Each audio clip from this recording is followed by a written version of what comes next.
Hello बच्चों, प्रश्न पढ़ते हैं। ए व्यक्ति को दीर्घ दृष्टि दोष के संशोधन के लिए प्लस 5.5 डायोप्टर क्षमता के लेंस की आवश्यकता है और निकट दृष्टि दोष के संशोधन के लिए उसे -1.5 डायोप्टर क्षमता के लेंस की आवश्यकता है। इन दीर्घ दृष्टि दोष और निकट दृष्टि दोष के संशोधन के लिए आवश्यक लेंस की फोकस दूरी क्या है? बी, अंतिम पंक्ति में बैठे एक छात्र को ब्लैक बोर्ड में पढ़ने में कठिनाई होती है। छात्र किस दृष्टि दोष से पीड़ित हो सकता है? इसे कैसे ठीक संशोधन किया जा सकता है? तो सर्वप्रथम हम यहाँ पे मुख्य अवधारणा का प्रयोग करेंगे और हमारे पास यहाँ पे दो मुख्य अवधारणा बनेगी। एक तो हमें ये पता होना चाहिए कि जो लेंस की क्षमता होती है, जिसको हम यहाँ पे P से दिखाते हैं, ये फोकस दूरी के यहाँ पे व्युत्क्रमानुपाती होती है। और जो यहाँ पे लेंस की क्षमता होती है, इसका जो मात्रक होता है ये हमेशा डायोप्टर होता है। और हम इसको इस तरीके से भी लिख सकते हैं, जो फोकस दूरी होती है ये 100 बटे लेंस की क्षमता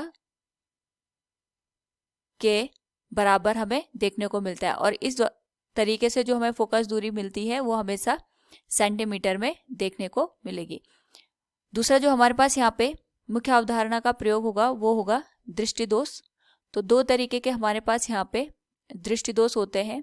एक होता है निकट दृष्टि दोष और दूसरा होता है हमारे पास यहाँ पे दूर दृष्टि दोष। तो निकट दृष्टि दोष और दूर दृष्टि दोष की अगर हम बात करें तो निकट दृष्टि दोष में पास रखी वस्तुएं तो हमें स्पष्ट दिखाई देती हैं, लेकिन जो दूर रखी वस्तुएं हैं उनका जो प्रतिबिंब है ये दृष्टिपटल पर स्पष्ट नहीं दिखाई देता है। और दूर दृष्टि दोष में दूर की वस्तुएं तो हमें स्पष्ट दिखाई देती हैं, लेकिन जो निकट की वस्तुएं हैं वो हमें यहाँ पे स्पष्ट दिखाई नहीं देती है। बेसिकली यहाँ पे अगर हम बात करें निकट दृष्टि दोष और दूर दृष्टि दोष की, तो निकट दृष्टि दोष का मतलब ये होता है कि हमारे पास जो फोकस है या प्रतिबिंब है वो दृष्टिपटल पे न बन के दृष्टिपटल से पहले बन जाता है। और दूर दृष्टि दोष का मतलब ये होता है जो प्रतिबिंब है ये दृष्टिपटल पे न बन के दृष्टिपटल के बाद हमें कहीं देखने को मिलता है। तो यहाँ पे जो दूर दृष्टि दोष होता है, अगर हम इसको समझें तो हम इस तरीके से समझ सकते हैं कि ये हमारे पास यहाँ पे मानव नेत्र का गोलक हो गया, ये मानव नेत्र का लेंस हो गया इस तरीके से, और यहाँ पे ये दृष्टिपटल हमें देखने को मिल रहा है। तो यहाँ पे जो दूर दृष्टि दोष होता है इसमें हमें निकट की वस्तुएं स्पष्ट नहीं दिखाई देती। तो ऐसा इसलिए होता है कि सपोज हमारे पास यहाँ पे कोई वस्तु हमने पास में रखी है, इससे आने वाली जितने भी प्रकाश किरणें होंगी नेत्र लेंस द्वारा उनका प्रतिबिंब यहाँ पे दृष्टिपटल पर बनेगा। ये हम बात कर रहे हैं स्वस्थ नेत्र के लिए। लेकिन अगर हमारे पास जो नेत्र लेंस है इसकी समंजन क्षमता यहाँ पे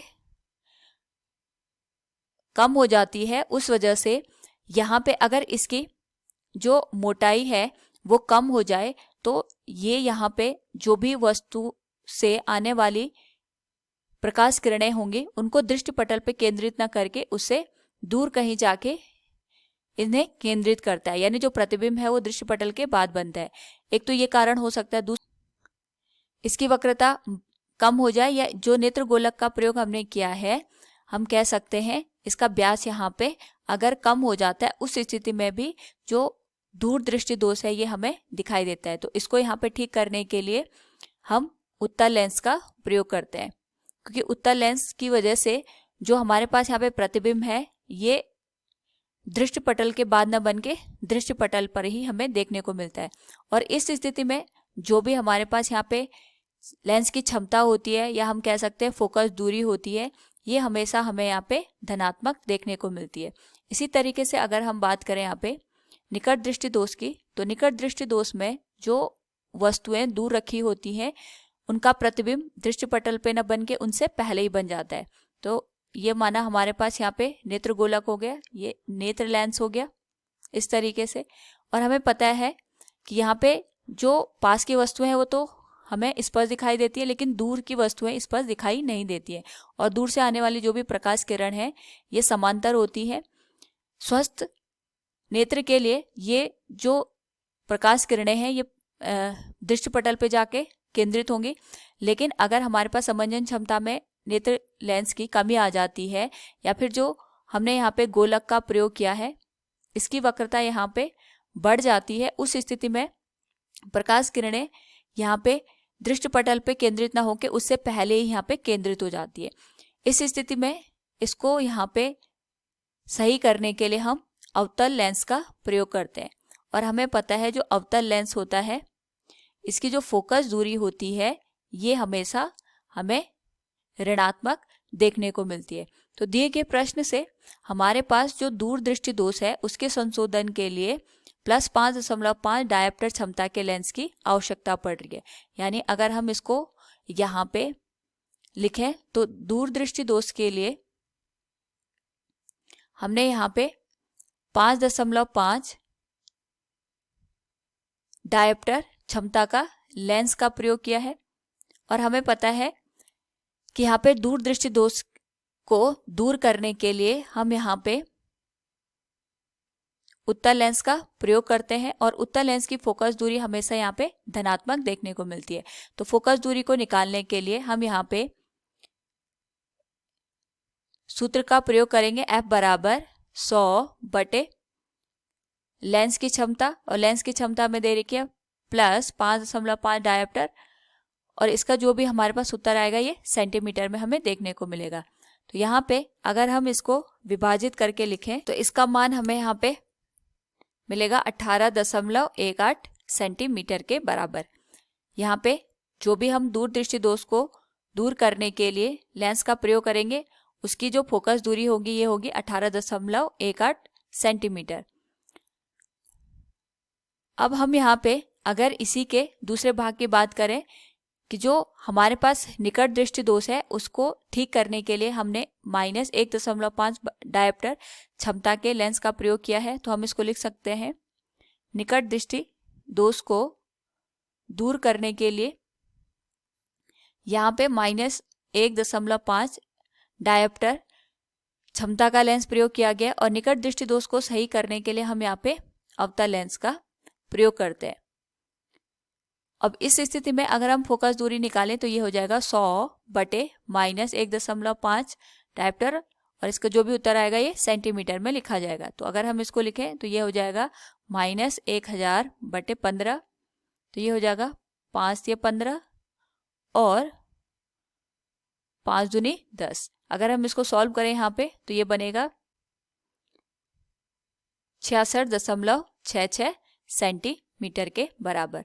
तो दिए गए प्रश्न से हम ये कह सकते हैं कि दूरदृष्टि दोष को दूर करने के लिए जो फोकस दूरी का लेंस हम प्रयोग करेंगे वो होगा 18.18 सेंटीमीटर, और निकट दृष्टि दोष को दूर करने के लिए हम यहाँ पे -66.66 सेंटीमीटर फोकस दूरी का लेंस का प्रयोग करेंगे। यहाँ पे जो बी पार्ट दे रखा है इसमें हमें पूछा गया है कि अंतिम पंक्ति में बैठे एक छात्र को ब्लैक बोर्ड पढ़ने में कठिनाई होती है, छात्र किस दृष्टि दोष से पीड़ित हो सकता है। तो हम इसको इस तरीके से समझ सकते हैं, क्योंकि जो छात्र बैठा होगा, सपोज हमारे पास यहाँ पे ब्लैक बोर्ड है, इस तरीके से जो छात्र बैठा है ये अंतिम पंक्ति में बैठा है, तो जो हमारे पास ब्लैक बोर्ड है और छात्र है इसके बीच की दूरी यहाँ पे बहुत ज़्यादा है।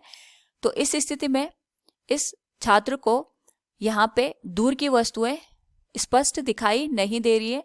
तो जब हमें यहाँ पे दूर की वस्तुएं स्पष्ट दिखाई नहीं देती हैं उस स्थिति में जो दृष्टि दोष होता है उसे हम निकट दृष्टि दोष के नाम से जानते हैं। तो जो छात्र है ये निकट दृष्टि दोष से यहाँ पे पीड़ित है। जैसे हमने पहले भी बताया था, जो निकट दृष्टि दोष होता है इसमें जो प्रतिबिंब होता है ये दृष्टि पटल पे न बन के उससे पहले ही बन जाता है। यानी अगर हम बात करें यहाँ पे, ये हो गया हमारे पास नेत्र लेंस, इस तरीके से ये पेशियां होती हैं, ये हमारे पास दृष्टि पटल होता है, और जो दूर से आने वाली प्रकाश किरणें होती हैं ये समांतर होती है। तो जब हमारे पास यहाँ पे स्वस्थ नेत्र होता है उस स्थिति में सारी की सारी प्रकाश किरणें दृष्टि पटल पे जाके यहाँ पे मिल जाती है। लेकिन यहाँ पे दृष्टि दोष होने की वजह से जो लेंस होता है इसकी समंजन क्षमता में कमी आ जाती है और ये यहाँ पे दृष्टि पटल पे न मिलके इससे पहले ही हमें यहाँ पे कहीं पे मिलते हुए दिखाई देगी। इसी वजह से हम इसको निकट दृष्टि दोष भी कहते हैं, क्योंकि जो फोकस दूरी है ये हमारे पास यहाँ पे लेंस के निकट बन जाती है, तो इसीलिए हम इसको यहाँ पे निकट दृष्टि दोष भी कहते हैं।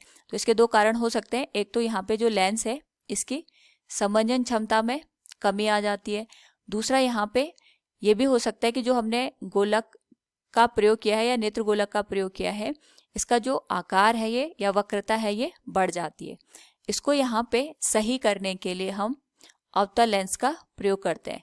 अवतल लेंस का प्रयोग करने से हमें पता है जो भी प्रकाश किरणें यहाँ पे गिरेंगी ये इनको यहाँ पे फैला देता है, और फैलाने की वजह से जो भी प्रकाश किरणें नेत्र लेंस तक पहुंचेंगी वो यहाँ पे बहुत जल्दी केंद्रित ना होके दृष्टिपटल पे जाके केंद्रित होगी। यानी अगर हम इसको यहाँ पे किरण आरेख से समझे तो ये हमने यहाँ पे लेंस में अवतल लेंस का प्रयोग किया है और ये आ गया